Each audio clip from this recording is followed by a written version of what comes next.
различно естество в един момент започнаха да си противоречат. Случая с колието, ти знаеш, аз ти зададах въпроса, защото в един момент един от редакторите ми даде този чат, който не знам показвал ли съм ти го, не съм ли, който е от там, знаеш, да не му казваме името, бивш твой, който казва, мисля, че го имаме, нямам очила, не мога да го прочета, оттам знаем, защото той казва накрая, да, колието, сърце, със сърце, същото е шопарче, скромно като нея. Нали, това ето, хората чата... какво казват, аз не мога да нося отговорност. Аз искам да кажа откъде тръгва това с лъжат. колието. Те всички хора лъжат. Следващия казус дойде, когато трябваше да звъним на майките. Аз само мога да питам Даниела, струваше ли си? Струваше ли си да Този накараш... театър ли си? Струваше ли си всичкото това нещо, което ти направи, да заблудиш един мъж и той да се влюби в тебе истински, защото Мартин наистина той беше влюбен в тебе и това всички го видяхме и сме си го говорили с него и след предаването. Струваше ли си? Това те питам, жена. Струваше ли си? Ти как се чувстваш от цялата този хейт, който е върху теб? Ти как се чувстваш от всички лъжи, които излязат? Защото аз също ти бях приятелка ден 10. Струваше ли си това нещо цялото? Питам те, отговори. Ти по принцип най-добре трябва да знаеш хората. Аз не ми отговаря, аз какво знам. Аз ти задам въпрос. Може да не ме прекъсваш, когато ми задаваш въпрос, защото не е възпитано. А да дадеш възможност да отговоря. Да, ето Ти давам. най-добре знаеш какво е хейта всъщност и какво е хората да сипат лъжи по твой адрес и да те плюят, така че мисля, че ти да ми задаваш въпрос на тема хейт е малко кринж. Относно Мартин, аз съм имала чувства към него в предаването. След предаването той по никакъв начин не застана зад гърба ми, когато се изсипваше целият този хейт. Напротив, той ме нападаше тройно повече. И това е причината всъщност ние... Извинявайте, какво значи да се стана зад гърба? Ти какви очаквания си имала? Какво да направи той в България? Аз съм очаквала той да бъде такъв, какъвто беше в предаването и да ме подкрепя. Как се промени? Как се промени? Ще дадам един много бърз синтезиран вариант на това, което се случи. Ден първи. Даниела получава 500 рози. Казва ми, че са от нейните приятелки. 500 или 50? 500 рози от нейните приятелки. 500 рози струват 5000 лева. Тя има 3 приятелки. Тия 3 приятелки са дали 5000 за букет. Да кажем, че го приемам. Ден втори. Пишем си в 11 вечерта, ама такъв константен чат, не през 10 минути. Да. В един момент тя спира да ми отговаря. Спира директно ми отговаря. На другия ден ми се обажда. Извинявай, заспала съм. И как заспиваш с телефона, докато си пишеш така? Извинявай, заспал съм. Да кажем, че наистина е заспал. Какво подозираш, че е имало в този момент? Дошъл е някой нейн бизнес партньор, с който работи заедно в бизнес сферата. И аз през това време не мога да напиша лека нощ, така ли? Явно не, защото човека идва и иска да види. Искаш да звънеш на този човек? Искаш да звънеш на този човек? Не искам да му звъна, защото човека е женен. Не искам аз да съм причината неговото семейство да се разваля. И това е така, да. Не искам. Затова не му казвам името. Доказателства, не го посочвай. Какви доказателства? Ако искаш, да идваме в съда и ще ти докажа всичко. Искаш ли? Добре, айде. Мога да кажа ден 3. Ден 3, това е най-важното. Ден 3. Това е последния. Ден 3, да, последния. Ден 3 получавам съобщение в... Да, ден 3, последния, в който вече спрях въобще да вярвам на всичко. Ден 3, 10:30 вечерта, 7 март, деня преди 8 март, петък вечерта, получавам съобщение лека нощ. Викам, не е ли малко рано за лека нощ? Викам, няма ли ако понасваш някъде с приятелки? Ами ние ще си купонясаме утре, аз съм в Истанбул. Викам, какво? Аз съм в Истанбул. Към как си в Истанбул, бе? Така за в Истанбул. Значи, моята годеница си е решила да си замине за чужбина за 3-4 дена, без въобще да ми каже. Що не му каза? Сега ще обясня моята гледна точка. И после казва, ние имаме различна... Какво беше? Имаме различна визия за връзката ни. Да, имам различна визия. Моята жена не мога да ходи в чужбина без въобще да ме уведоми. И моята жена трябва да е само моя, а не на няколко човека едновременно. Така, сега същата ретроспекция ще направя и аз, как аз ги виждам нещата. Когато ние се прибрахме реално, аз бях единственият човек, който инициираше с господин Николов да се виждаме и да поддържаме тази връзка, която трябва да имаме.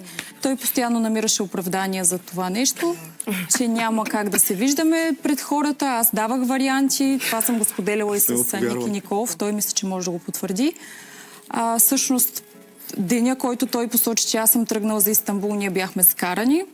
До 3:30 на обяд си пишем съобщение. Може ли да не ме прекъсваш? До 3:30 си пишем. Така, да, и бяхме ли скарани или не бях? Защото аз мога да изкарам чатовете, аз ги имам. Бяхме скарани. Тя се разсърди заради някаква моя реплика в епизода, който е гледала. когато съм казал на Ана Мария, че това че ми е написала това на ръката, може да подейства само при някой 20 годишен, но не и при мен. И тя затова ми се разсърди. Да, и разбира се, извинения не получих, не съм и очаквала, но ако може да довърша само. Сега, когато всъщност действително спрях да отговарям на Мартин, той беше на дискотека, аз бях вкъщи на дивана и действително бях заспала. Ако съм била с любовник, най-лесно щеше да ми бъде да кажа: Мартине, заспивам, защото съм уморена, лягам си и след това отново да не му пиша. Така че това са някакви удобни извинения. Мартин е токсично ревнив, обсебващо ревнив и през цялото време реално... Аз съм токсично ревнив, когато годиницата ми замине за чужбина без аз да знам. Наистина, признавам си, токсично ревнив. Ти беше токсично ревнивен и преди това, така че... Предишните 2 дни? Нали не сте се Когато в единия получи 500 рози. Да, и аз ти изпратих чат от кой са розите. Ще да изпрата чат, как си пише с 3-4 актриси от Анджелина Джоли, Меган Фокс. И ще ти направи един чат. 20 минути ми трябва. Значи чата беше... ти си явно професионалист, тия неща, аз не ги мога тези неща. Чата беше между моята приятелка и между жената, която е флорист и те работят, защото тя е маркетинг менеджер в едно заведение. Съответно, жената за сметка на реклама им е направила 50% отстъпка от цветята и останалата сума са я платили 4 приятелки плюс сестра ми. Не случайно тя в ефир каза, ако ти тук не ми дадеш един букет, някой друг ще ми даде отвън 500. Да. Със сигурност има желаящи, които ще ми подарят. Смисъл, това не го отричам. Не знам дали ще има други бълъци като мен. Хора, моля ви се, не бъдете като мен. Моля ви се. Добре, извинете, мога ли да ви задам любимия въпрос? Задавах го на всички двойки до момента. Бяхте ли интимни там и после в София? Нека тя отговори първа. Не. Не. Моля? Не. Не сме били интимни. Не сме били. Може да дефинираме интимност. Имаш предвид Секс. Да. Секс, не. Ти си за затвор, бе. в национален ефир сме. Ти си за затвор, бе, жена. Аз заради това казвам. Ти сериозна ли си? В един момент... Майко, Изглежда като се едно сте се наговорили. ти си сериозна ли? Не, истината е. Виж, аз накрая, защото той имаше моменти и идва и ми казва: Ники, моля те, кажи ми, бе.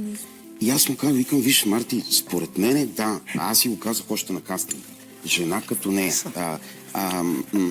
Не очаквах да се запише. И му казах: според мен, да, категорично първата причина е реклама и популярност. Обаче това не изключва по пътя тя наистина да се влюби. Аз накрая на вчерашния последен епизод, те ме видях, аз плаках, с сълзи плаках. И аз вярвах. След това през нощта тръгнахме към летището. Тя беше в един рейс, пътувахме всички. Тя беше с пръста на ръката си. И аз изпитах такова удовлетворение, че наистина всичките цели, за които бяхме тръгнали, се осъществиха. И отидах за 4 дни да лежа на един плаж и да си почина преди да се пребера в България. И 4-тия ден получих и разбрах това нещо. Че се е случило. Направих след това в България, в София и аз и Маги много неща, за да бъдем по някакъв начин медиатор между тях. Последното беше вкъщи, една събота се събрахме на вечеря. Те двамата, Маги, съпруга и аз. Колко време имаме? Добре, нямаме, имаме една минута. Но разбираш ли, проблема ми моя, ето и сега като чувам последния отговор, е, че се събират много неща, които си противоречат.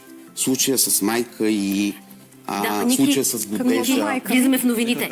Мартин да каже нещо, само да ти каже, не сме се наговорили, това са въпросите, които си задават зрителите. Няма наговаряне, не си мисля. Ади и Васил спяха в една вечер заедно и ги снимаха в леглото. Ние с нея спяхме 10 дена в леглото, от които доста пъти сме били интимни. Така? Това е абсолютна лъжа. Тя ревеше, за да не се излъчи по телевизията, защото се кълне на човека, с който е в момента, този от преди предаването, че никога не е имала никакви отношения с мен. Затова сега лъжи. Добре, пръстен на къде? Няма значение. Логичен не сме въпрос. били Мога да лъжиш, затова сега тук да гледам. Как мога да лъжиш задават така в този очите на въпрос? хората, бе? Ти какъв човек си, бе? Не, ти си ненормален, наистина. Аз съм ненормален. Не мога да разбера смисъл какво общо има с цялата ситуация и с предаването. Майко. Абе, ти си изключително нагло създание. Как не те е срам да лъжеш Те национален не ти задава никакви въпроси, ако обичаш. Не, аз им дала право да се говори вмесат, когато решат, да. Тя за това. А ти имаш доказателство, че ние сме били интимни ли? Не, аз имам доказателство за 4-мата ти любовници. Ти си супер нагло. Айде, изкарай Как ги. можеш да го лъжеш доста. него? И добре, съжалявам. Финални надписи. Нагло. Изкарай ги Ще ги изкарам. Добре, това беше от нас. Благодаря ви много. Знам, че времето не стигна. Това е положението. Бърза любов, бърза мода, всичко е бързо в този живот. И истина. И истина, Поне да. Това е ясно, че този сезон беше истински. Така е.